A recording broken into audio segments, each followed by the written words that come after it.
അസ്സലാമലൈക്കും. എല്ലാവർക്കും വേണ്ടി പുതിയ വീഡിയോക്ക് സ്വാഗതം. ഞാനിന്ന് വന്നിരിക്കുന്നത് ഒരു മുട്ട ദോശ റെസിപ്പി ആയിട്ടാണ്. അതെങ്ങനെ ചെയ്യുന്നതെന്ന് അറിയണ്ടേ? ഞാനിത് ഗോതമ്പ് കൊണ്ടാണ് നേരത്തെ ഞാൻ ചെയ്ത് നോക്കി. അത് നന്നായിട്ട് പെർഫെക്റ്റബിളായിട്ട് റെഡി ആയതാണ്. ആ വീഡിയോ നിങ്ങളായിട്ട് ഞാൻ ഷെയർ ചെയ്യുന്നത്. പിന്നെ നമുക്ക് ഇതിൻ്റെ കൂടെ സൈഡ് ഡിഷായിട്ട് കറിയൊന്നും വേണ്ട. പിന്നെ ഞാൻ ഒരു ചമ്മന്തി എടുക്കുന്നുണ്ട്, കല്ലേലടിച്ച ചമ്മന്തി. പിന്നെ ചാനൽ ഇഷ്ടപ്പെടുകയാണെങ്കിൽ സബ്സ്ക്രൈബ് ചെയ്യുക, ബെല്ലൈക്കൺ ഓൺ ഓപ്ഷൻ എനേബിൾ ചെയ്യുക, ലൈക്ക് ചെയ്യുക, ഷെയർ ചെയ്യുക, കമൻറ്റ് ചെയ്യുക. അതിനായിട്ട് ആദ്യം 2 സവാള എടുത്തിട്ടുണ്ട്. അത് ചെറുതായിട്ടൊന്ന് അരിഞ്ഞെടുക്കാം.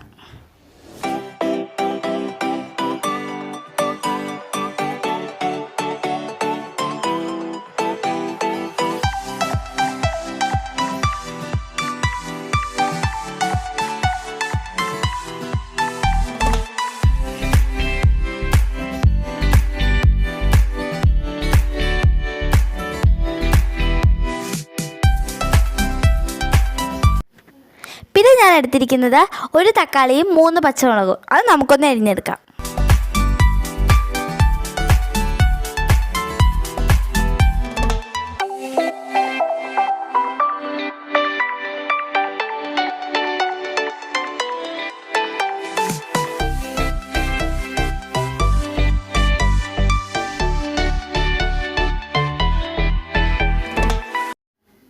ഒരു ബൗൾ എടുത്തിട്ടുണ്ട്. അതിലേക്ക് 4 മുട്ട പൊട്ടിച്ചൊഴിക്കാം.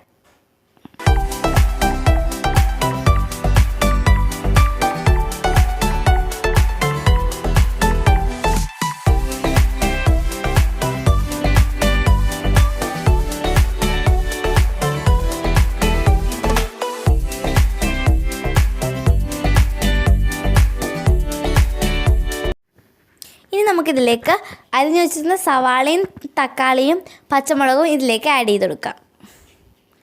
ഇനി ഇതിലേക്ക് ചേർക്കുന്ന പൊടി ഐറ്റങ്ങളാണ്.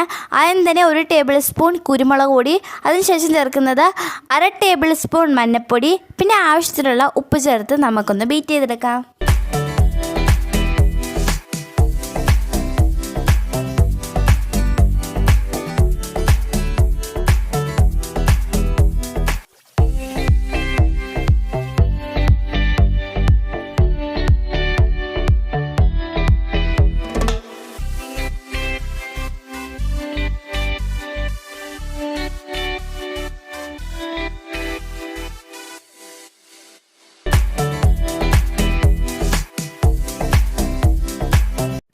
ഞാൻ ഇവിടെ ഒരു ബൗള് ഗോതമ്പ് പൊടി എടുത്തിട്ടുണ്ട്. ഏകദേശം ഒരു 300 ഗ്രാമൊക്കെ കാണും. ഇനി നമുക്കൊരു ജാറിലേക്ക് ഇട്ട് അടിച്ചെടുക്കാം. ഇനി ഇതിലേക്ക് കുറച്ച് വെള്ളം ഒഴിച്ച് കൊടുക്കുകയും ആവശ്യത്തിന് ഉപ്പും കൂടി ഇട്ട് കൊടുത്തിട്ട് നമ്മുടെ ദോശമാവിൻ്റെ ഒരു പരുവത്തിൽ അടിച്ചെടുക്കാം.